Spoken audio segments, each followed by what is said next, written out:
Benih Injil akan menghasilkan buah, tetapi hanya akan berbuah jika benih itu jatuh di tanah yang bagus dan subur.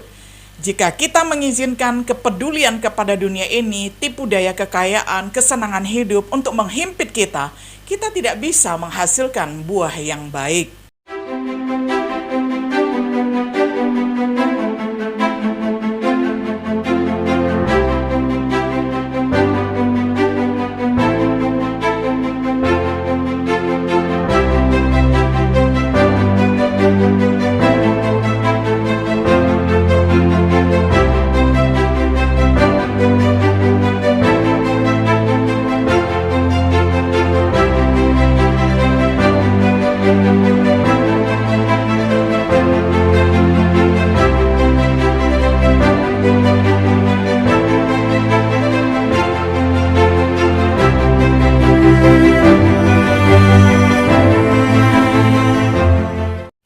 Shalom, sahabat Biblika yang dikasih oleh Tuhan. Sungguh senang kita dapat berjumpa kembali di dalam acara Renungan Sahabat Biblika. Pada hari ini kita tiba pada episode yang ke-25 di dalam serial pembahasan kitab Injil Markus dengan tema Perumpamaan Biji Sesawi. Firman Tuhan saya akan bacakan untuk kita semuanya dari Markus 4 ayat 30 sampai 32. Saya akan bacakan untuk kita semuanya di dalam terjemahan sederhana Indonesia. Lalu Yesus berkata lagi kepada mereka, supaya lebih jelas, aku memberikan perumpamaan ini lagi untuk menunjukkan gambaran tentang kerajaan Allah kepada kalian. Kerajaan Allah adalah seperti biji sawi. Biarpun bijinya yang paling kecil di dunia waktu ditanam, biji itu akan tumbuh menjadi tumbuhan yang paling besar di ladang. Tumbuhan itu akan mengeluarkan cabang-cabang yang besar sehingga burung-burung bisa membuat sarang dan berlindung di situ. Sampai sedemikian jauh pembacaan firman Tuhan dari Markus 4 ayat 30 sampai 32. Sahabat Biblika yang dikasih oleh Tuhan, dalam perumpamaan tentang benih yang bertumbuh, pertumbuhan kerajaan Allah diilustrasikan sebagai tidak terlihat karena kita mungkin tidak selalu mengerti bagaimana pertumbuhan itu terjadi. Lalu ketika benih itu sudah ditaburkan, benih itu mandiri dalam hal benih menghasilkan buah melebihi usaha kita sendiri. Kemudian yang berikutnya adalah secara bertahap, karena itu terjadi secara bertahap, tidak sekaligus. Tuhan Yesus menyampaikan perumpamaan lain, yakni perumpamaan tentang biji sawi. Markus 4 ayat 30 sampai 32 yang sudah kita baca bersama tadi, itu menggambarkan sebuah kerajaan Allah yang dihadirkan untuk pertumbuhan yang luar biasa. Untuk menghargai inti dari perumpamaan ini, mungkin ada beberapa informasi latar belakang yang berguna. Yang pertama, biji sesawi. Tanaman itu sendiri adalah tanaman sawi yang terkenal dengan bijinya yang beraroma pedas. Di antara benih yang disemai di ladang, umumnya ini adalah biji yang sangat kecil. Sebagai tanaman, tingginya mencapai 10, kadang-kadang sampai 15 kaki, yang sama dengan 4,5 meter. Pada tahun musim gugur, cabang-cabangnya menjadi kaku, dan tanaman ini sering berfungsi sebagai tempat berteduh bagi berbagai jenis burung. Penggunaan perumpamaan biji sesawi. Biji sesawi sering digunakan untuk mendeskripsikan apapun yang pada awalnya adalah kecil. Yesus menggunakannya pada kesempatan lain untuk menggambarkan tentang iman seseorang. Dengan pemahaman tentang tanaman sawi dan bijinya, mungkin kita lebih mampu menghargai arti dari perumpamaan itu sendiri. Yang kedua, makna perumpamaan. Kerajaan Allah akan memiliki awal yang kecil. Nubuat Perjanjian Lama menubuatkan hal ini tentang Mesias. Suatu tunas akan keluar dari tunggul Isai, dan taruk yang akan tumbuh dari pangkalnya akan berbuah. Ia dihina dan dihindari orang, seorang yang penuh kesengsaraan dan yang biasa menderita kesakitan. Ia sangat dihina sehingga orang menutup mukanya terhadap dia, dan bagi kita pun dia tidak masuk hitungan. Yesaya 53 ayat 2-3. Tentang kerajaan Allah, ini dinubuatkan di dalam kitab Daniel 2 ayat 34. Sementara tuanku melihatnya, terungkit lepas sebuah batu tanpa perbuatan tangan manusia, lalu menimpa patung itu tepat pada kakinya yang dari besi dan tanah liat itu, sehingga remuk. Tetapi pada zaman raja-raja, Allah semesta langit akan mendirikan suatu kerajaan yang tidak akan binasa sampai selama-lamanya, dan kekuasaan tidak akan beralih lagi kepada bangsa lain. Kerajaan itu akan meremukkan segala kerajaan dan menghabisinya, tetapi kerajaan itu sendiri akan tetap untuk selama-lamanya. Daniel 2 ayat 44. Dimulai dengan sebuah batu yang kecil, kemudian menjadi sebuah gunung yang besar. Itulah deskripsi tentang kerajaan Allah yang ada di bumi ini.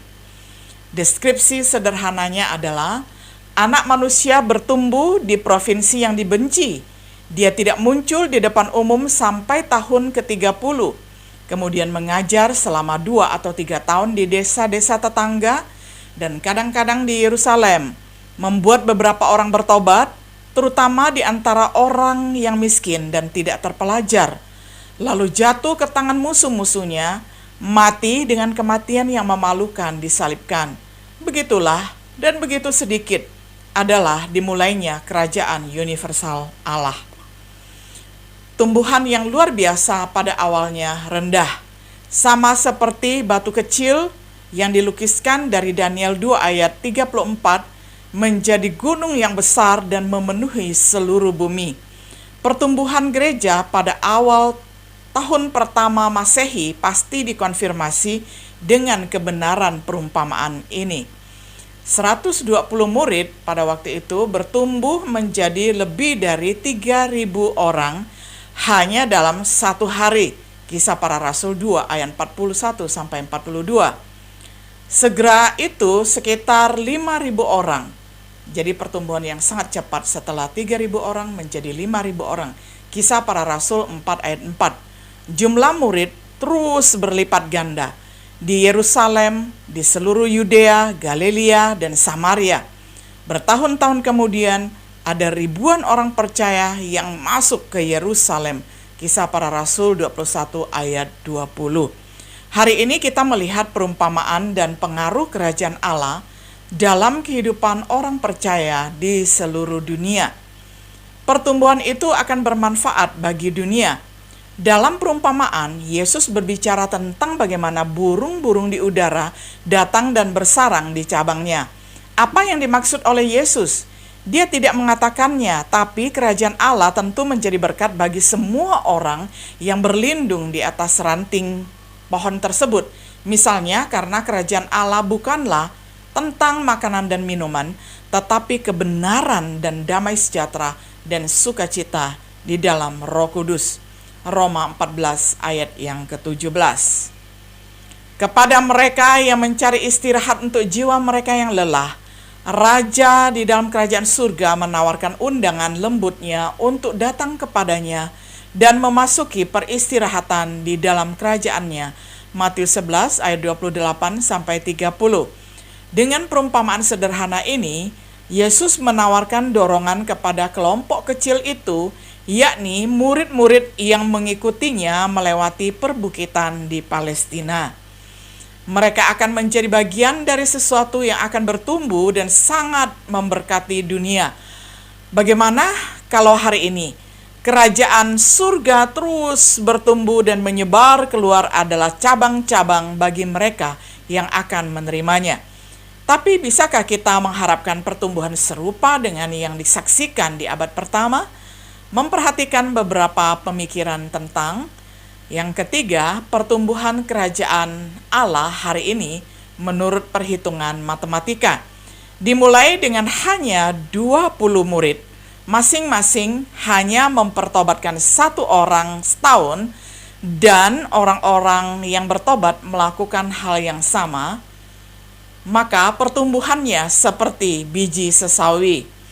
Akhir tahun pertama ada 40 jiwa. Akhir tahun kelima ada 640 jiwa. Akhir tahun ke-10 ada 20.480 jiwa.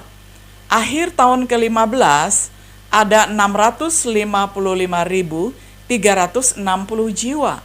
Akhir tahun ke-20 ada 20.971.520 jiwa.